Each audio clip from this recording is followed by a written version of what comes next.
first came to the school and this building was a blank canvas, nothing but studs, my imagination ran wild with what we could build here for young children.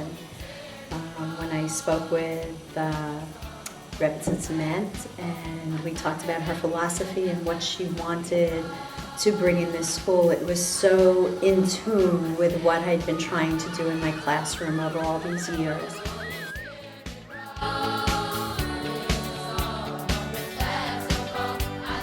Learning through play is when children become young investigators.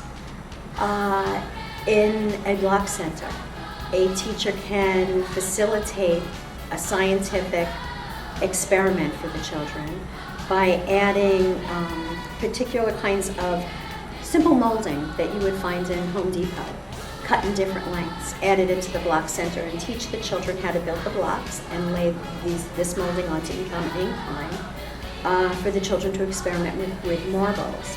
Then you've got different size marbles, so you create a hypothesis. Which marble will travel further, the bigger marble or the smaller marble? And the teacher is there to pose questions, open-ended questions, that the children then use their play to answer. And when she imparts language to the children, that's scientific language, she's then begun to raise their level of thinking to a much higher level than giving a child a piece of paper and a ditto and asking them to circle the correct answer. Outside on the playground one day, the teacher said, quick, children, we're going to clean up, it looks like it's going to rain. And one of the 2-year-old children looked around and they said, it's not raining. And I said, well, look up in the sky. And the child looked up. I said, do you see that cloud? It's gray. It's big and puffy and it's gray. And I said, that's how the teachers know that it's going to rain. And the child looked at me very quizzically. And I said, that cloud is very heavy with water. And when it gets so heavy and it can't hold the water anymore, it lets it go.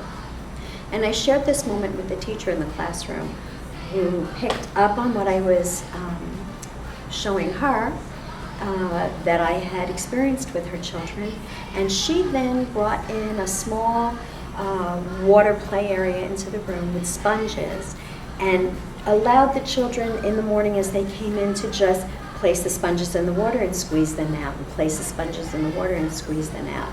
Multiple levels of things were going on. These children were building up the muscles in their hand. Eventually they need those muscles to hold crayons, to hold paintbrushes, to be able to hone their fine motor skills. But as well, she had books that she had planned to read with them about rain and why it rains. And as they were picking up, she said, children, that's like the clouds we saw on the playground when we had to clean up the bikes. They get very heavy with water, and then they empty the water out and they let it go down. Before you know it, they added their marigold plants into the water play area. And they were raiding on the marigold plants. And it was a moment of discovery for the children. They then took those marigold plants out with them to the playground that day, and they planted them in the garden bed. Came full circle with a question about, how do they know it's going to rain? How do the teachers know it's going to rain? It's listening to the children. You need to listen to the children. What I found most thrilling about being here, being in this environment, is that we as teachers are constantly reflecting on what we're doing with children.